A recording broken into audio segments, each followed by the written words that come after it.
Muito bem, nós sabemos que antes do povo de Israel entrar e tomar posse daquela terra que era chamada a Terra Prometida, a terra que emana leite e mel, Canaã, ou seja, aquela faixa de terra que ficava entre o Jordão e o Mar Mediterrâneo, também as terras da Transjordânia, do outro lado do Jordão, onde ficaram as 2,5 tribos, Ruben, Gade e Manassés.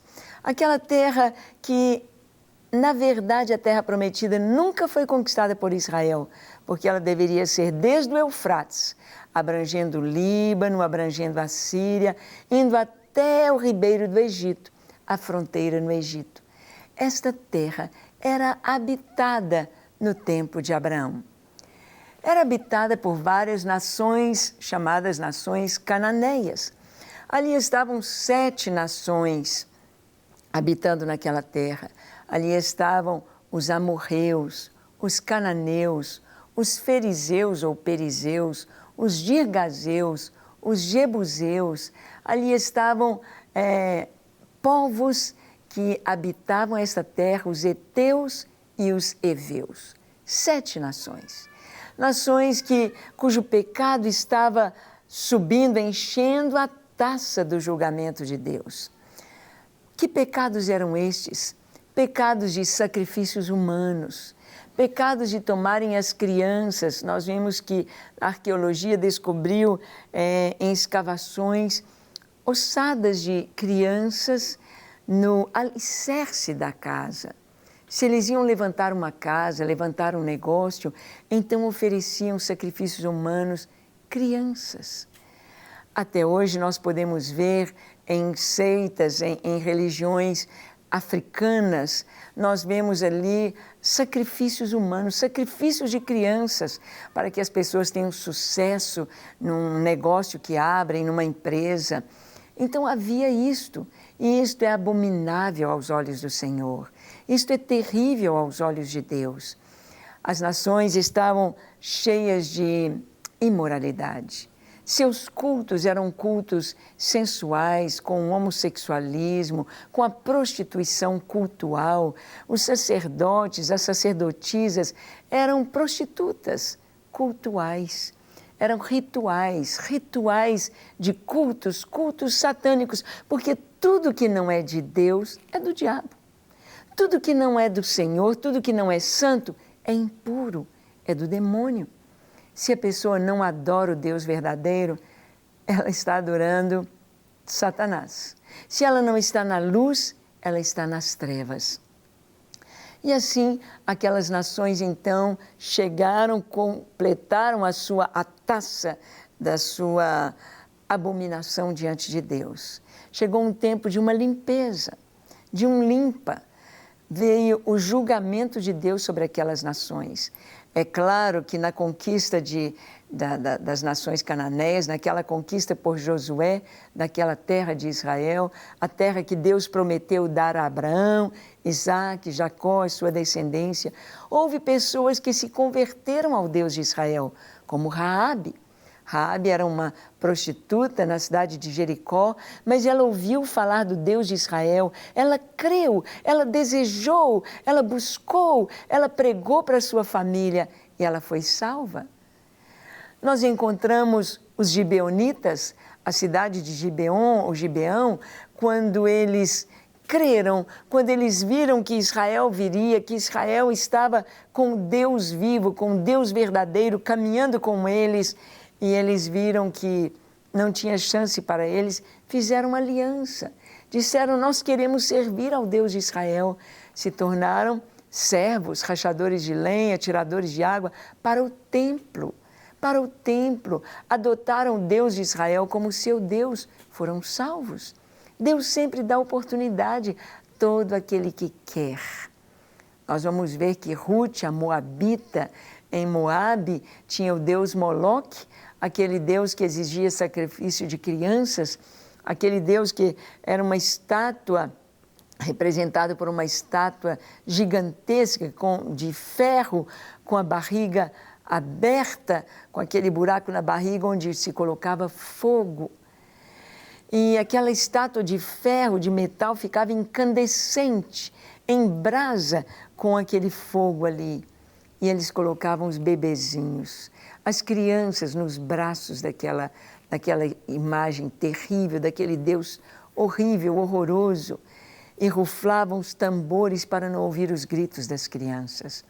E a gente pensar que isso ainda existe hoje, pensar que hoje pessoas conscientes, pessoas que têm um curso superior, pessoas do século XXI, pessoas de um nível intelectual elevado, pessoas que têm cargos elevados na política, nas faculdades, como médicos, como profissionais, que estão indo por esse caminho do satanismo, por esse caminho de paganismo.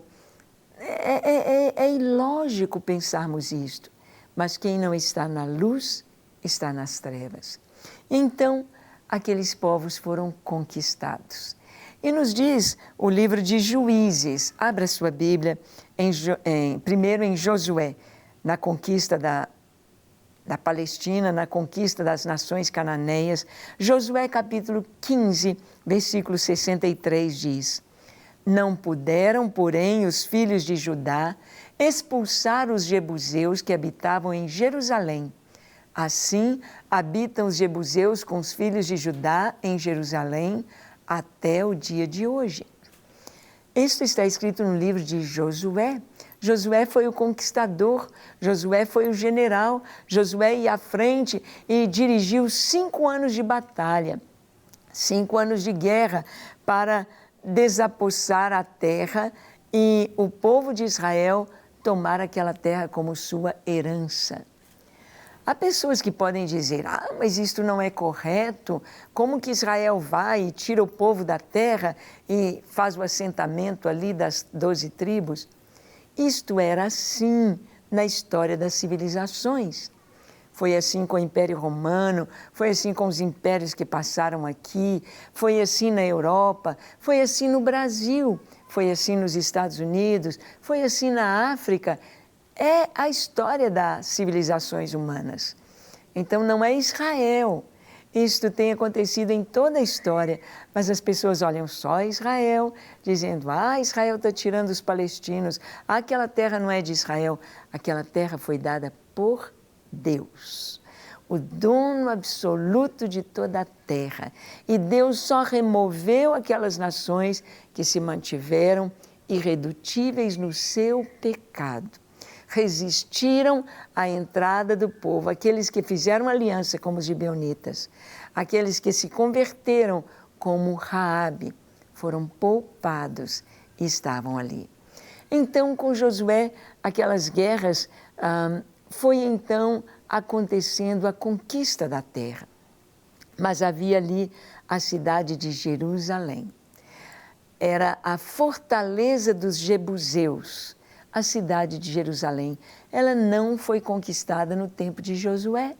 E Josué termina o seu livro e aqui no capítulo 15 ele diz, os jebuseus estavam habitando em Jerusalém até o dia de hoje, até os dias de Josué. Naquela geração da conquista da terra, aquela cidade não fora conquistada. Então, ali estavam ainda aquelas nações, a nação dos jebuseus, habitando em Jebus, habitando em Jerusalém, cidade de paz. Mas em Juízes nós vamos ver que o povo começa a conquistar a terra, o que ficou, porque ficaram ainda algumas aldeias, algumas cidades sem ser conquistadas. E no livro de Juízes, capítulo 1, verso 8 e 9, nos dizem o seguinte: os filhos de Judá pelejaram contra Jerusalém e, tomando-a, passaram-na a fio de espada, pondo fogo à cidade. Os filhos de Judá conquistaram Jerusalém.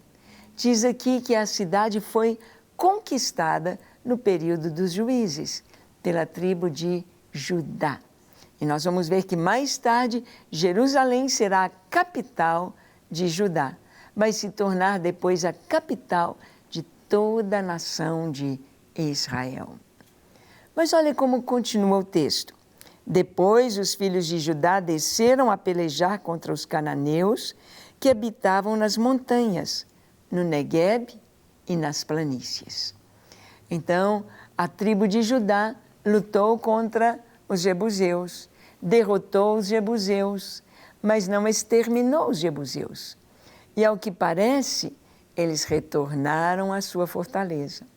Talvez eles se fortificaram mais ainda e retornaram, porque quando entra no período dos reis, quando Davi vai reinar sobre Israel, depois de Saul, depois que Saul reinou 40 anos, começou Davi. Davi reinou 7 anos em Hebrom. Enquanto Davi reinou em Hebrom, o filho de Saul estava reinando em Gibeá, estava reinando sobre as 10 tribos, estava reinando Isbosete. Isbosete morreu depois desses 7 anos e Davi foi chamado para ser o rei das 12 tribos, o rei de Israel. Davi era um herdeiro legal do trono de Israel. Não foi um golpe de estado. Davi casou-se com a filha de Saul, Mical. Os filhos de Saul morreram, Jonatas, Malquissu, Abinadab, o Isbosete, e então seria um genro do rei. Davi era genro do rei Saul.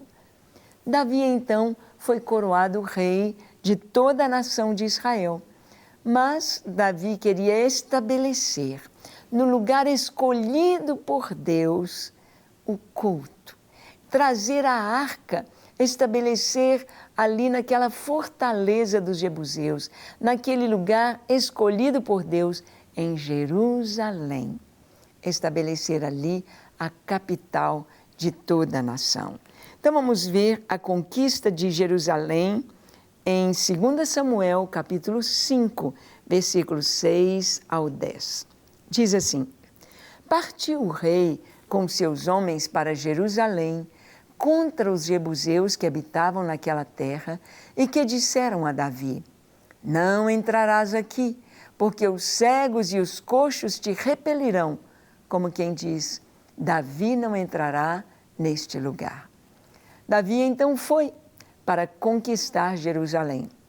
Mas a fortaleza era tão inexpugnável, era tão difícil de ser conquistada, que os jebuseus diziam: os cegos e os coxos vão defender a fortaleza. Davi não entrará aqui. Estavam dizendo: olha, é impossível conquistar Jerusalém. Impossível entrar na cidade. Davi, então, ele descobre o ponto por onde entrar, que é por onde entravam as águas debaixo dos muros.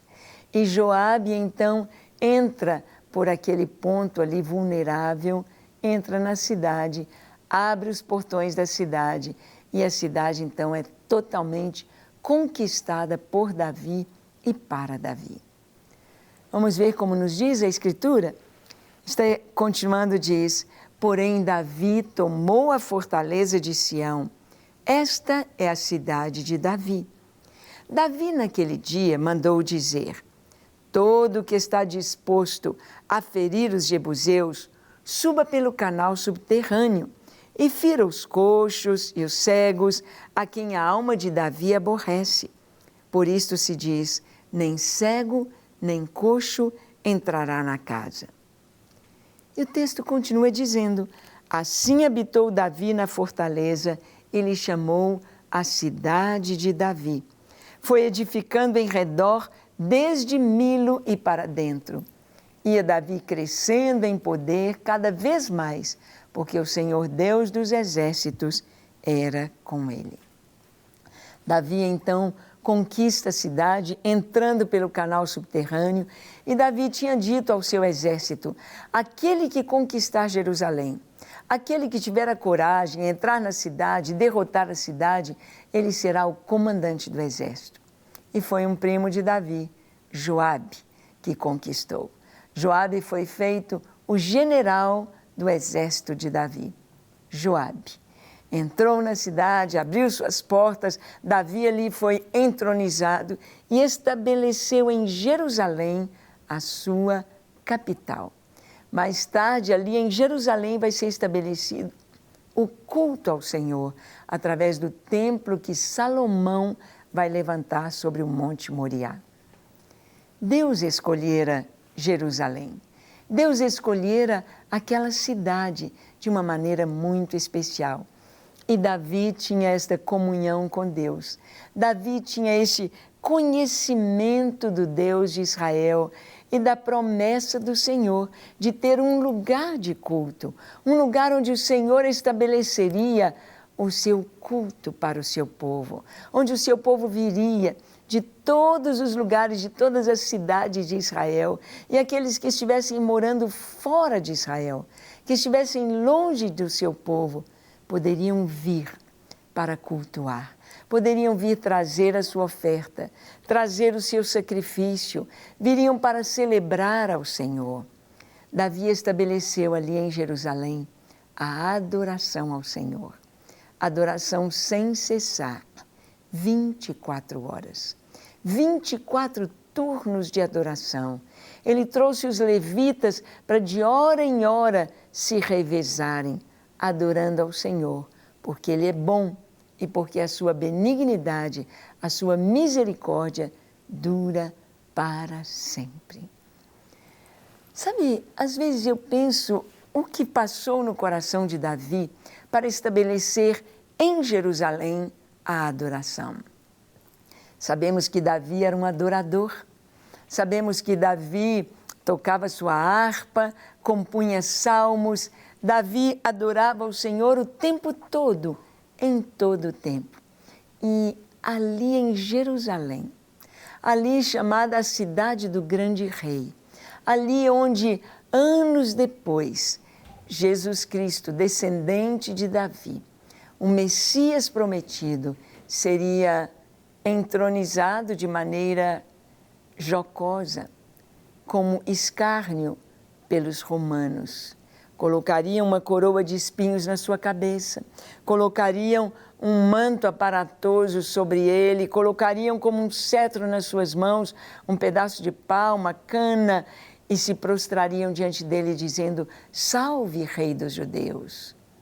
Ali em Jerusalém, ali em Jerusalém, ali em Jerusalém, o Senhor seria colocado sobre a cruz.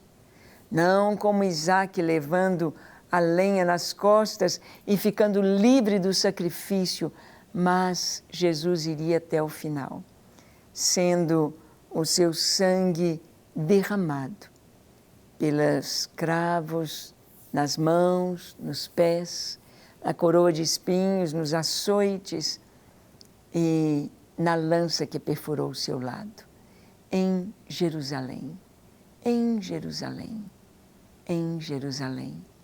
O lugar que Deus estabeleceu como centro do culto, como o lugar mais importante da terra, onde aconteceram as coisas mais importantes.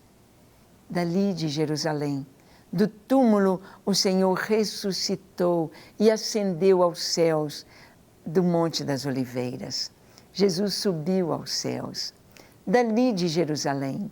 E em Jerusalém, o Senhor Jesus virá, voltará com seus santos, que somos nós, com seus anjos, virá para defender Israel e pisará sobre o Monte das Oliveiras. Jesus não virá para Roma, nem para Nova York, nem para o Rio, São Paulo, nem para Amsterdã ou Paris. Jesus virá para Jerusalém. Jerusalém, esse lugar tão especial de Deus. Esse lugar que Davi conquistou e estabeleceu ali adoração ao Senhor sem cessar. Por que Davi não estabeleceu adoração em Hebrom, onde Abraão morou toda a sua vida? Por que Davi não estabeleceu adoração em Siquém, onde Jacó comprou ali um pedaço de terra e onde estavam enterrados os ossos de José? Por que Davi não estabeleceu a adoração sem cessar na sua cidade natal, em Belém da Judeia, onde ele nasceu e onde foi profetizado que nasceria o Messias, o Rei de Israel, o Rei dos reis e Senhor dos senhores. Mas por que Jerusalém? Por que Jerusalém? Porque Deus escolheu. Porque Jerusalém é a coroa das nações, é a coroa de toda a terra, é o centro de toda a terra, é onde o Senhor Jesus haverá de reinar. E nós podemos imaginar que Davi, como adorador, ele entrou nos céus, ele contemplou a glória de Deus, ele pôde ver o Senhor como Isaías viu. Davi pôde contemplar, porque ele diz: eu quero habitar na casa do Senhor e contemplar a formosura do Senhor. Eu quero contemplar o Senhor em todo o tempo. É isso que eu busco, é isso que eu quero. É ver a face do meu Deus. O adorador, ele entra na presença do Senhor. Ele pode tocar em Deus. Ele contempla a formosura do Senhor, os seus atributos perfeitos. E ele vai ver algo tão especial e tão tremendo. É que no céu, diante de Deus, no terceiro céu, diante do trono do Altíssimo, a adoração é sem cessar. Dia e noite, em todo tempo, há adoração diante do Senhor. Davi quis trazer isto aqui na terra. Como Jesus nos ensinou a orar dizendo: Pai nosso que estás nos céus, santificado seja o teu nome. Venha o teu reino, seja feita a tua vontade, assim na terra como é nos céus. Nos céus há adoração sem cessar, 24 horas. E Davi queria trazer esta adoração para a terra, sem cessar, 24 horas, dia e noite. Então ele estabeleceu 24 turnos de adoração ao Senhor, proclamando os atributos de Deus, proclamando a sua glória, proclamando quem Deus é e estabelecendo em Jerusalém um trono de louvor para o Senhor. Hoje, os gideões da oração, da adoração, os gideões 24 horas diante do Senhor, têm estabelecido esse trono para o Senhor, 24 horas nas torres de adoração, adorando ao Senhor dia e noite. As mulheres durante o dia, os homens na madrugada. Individualmente, cada hora um irmão entra ali na torre para adorar ao Senhor, porque Ele é bom, porque Ele é justo, porque Ele é perfeito, porque Ele é amor, porque Ele é digno, porque Ele é soberano, porque Ele é eterno, porque Ele é onisciente, onipresente, Deus é onipotente, todo o poder está nas mãos do Senhor. E quando adoramos a Deus, quando nos colocamos diante dEle face a face, vamos sendo transformados. Transformados de glória em glória na sua própria imagem, pela atuação do Espírito Santo em nós. Você quer ser parecido com Jesus? Você quer também adorá-lo assim como Ele é digno? Eu te convido a orar conosco. Feche seus olhos, curve a sua fronte. Se for possível, se ajoelhe e ore comigo dizendo assim: Senhor, eis-me aqui em Tua presença. Eu abro o meu coração para Ti, para a Tua palavra, para o Teu Espírito Santo. Eu me entrego em Tuas mãos para Te adorar, para Te servir, para Te amar. Senhor, perdoa os meus pecados. Lava-me completamente de toda iniquidade. Livra-me do mal. Dá-me um coração puro e justo em Tua presença. Dá-me um coração bondoso, que Te ama, que Te serve, que Te adora em espírito e em verdade. Eu me entrego a Ti, Senhor, hoje e para sempre. Usa-me, limpa-me, transforma-me, quebranta o meu coração.